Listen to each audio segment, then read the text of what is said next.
Setting up a shop for production is quite a bit different than setting up a shop for, say, like hobby woodworking. You know, at the end of the day, when it comes to production, time is money. So shaving a few seconds off a repetitive task can make a huge difference. So in this video, I want to show you 3 tips that I've done to my shop to make it more efficient. All right, so starting over here, I have the metalworking area. Then I have the assembly workstation. I have the finishing workstation. Over here, I have the sanding workstation. Here is the routing workstation. This is the powder coating workstation. And finally, this is material storage over here. By creating multiple workstations, you can reduce or even completely eliminate setup time. See, the idea is to have everything needed for a given task at one location. So if you have a look at the router station, it has a permanently mounted jig that is ready for action at all times. There's also 2 routers all set up and ready to go with the needed bits already installed. The dust collection is already connected and can be easily switched between tasks. The dust collection is operated via foot switch, which makes it super easy to turn on and off. One thing I can say that needs to be improved though in this area is this shelving above the work surface. Most of the stuff here is not needed and could be eliminated completely. But all in all, I could definitely say that this router station works incredibly efficiently and definitely reduced the amount of time it takes me to do the routing tasks. Over at the sanding station, the sander is already out and ready to be used at any time. All the sandpaper is right here at arm's reach, and then the garbage can's right next to it as well, so you can discard all your old sanding discs as soon as you're done with them. And of course the dust collection is already connected to the sander. And because I'm using individual shop vacs for each station, there's no blast gates to open or close, and I use the foot switch to turn the dust collection on and off. Improvements to this workstation is very similar to the router station. The whole tool wall behind it could be completely eliminated because most of the tools there are not used at this workstation. Over on this side of the shop, you'll notice that I have the miter saw and material storage right next to each other. This is because cutting the workpiece to length is the first step in the process. So this limits steps in between grabbing the material and cutting it to length. And that brings me to the second tip to make your shop more efficient: limit the steps in between tasks. All right, so I know what you're thinking. Really, Ryan? Limit steps? Your shop is literally like under 500 square feet. Is limiting step in between tasks really going to save you that much time? Well, I'm here to tell you it definitely does. All right, so let me show you what I'm talking about. This is my powder coating area right here, and before I used to have this oven parked over here in this corner. Well, the process is I put about 12 parts in the little booth area here, I spray them, and then I put them in the oven, but I have to put each part in the oven individually. So I have about 12 parts. Each part has to be carried over. It's you know, you're talking 4 or 5 steps here, but 12 times back and forth, back and forth, back and forth. It got old really fast, and it took actually a fair amount of time.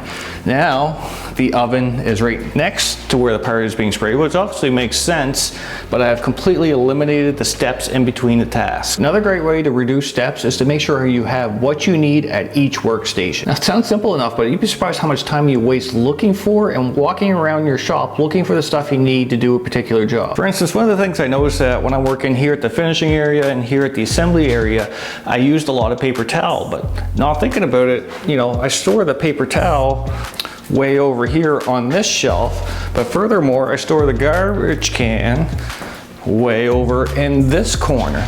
So while I'm working in this area in the center, I'm making multiple trips in a short duration back and forth to these 2 spots, which just doesn't make sense. All I have to do to fix the problem is store some paper towel here, store some paper towel here, and add a garbage can right in the middle.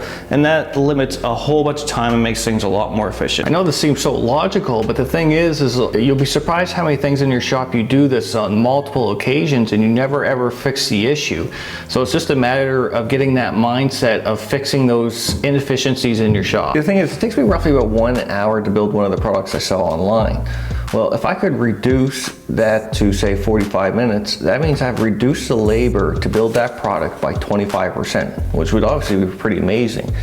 The thing is to reduce the time by 15 minutes it's pretty substantial when you look at a whole project.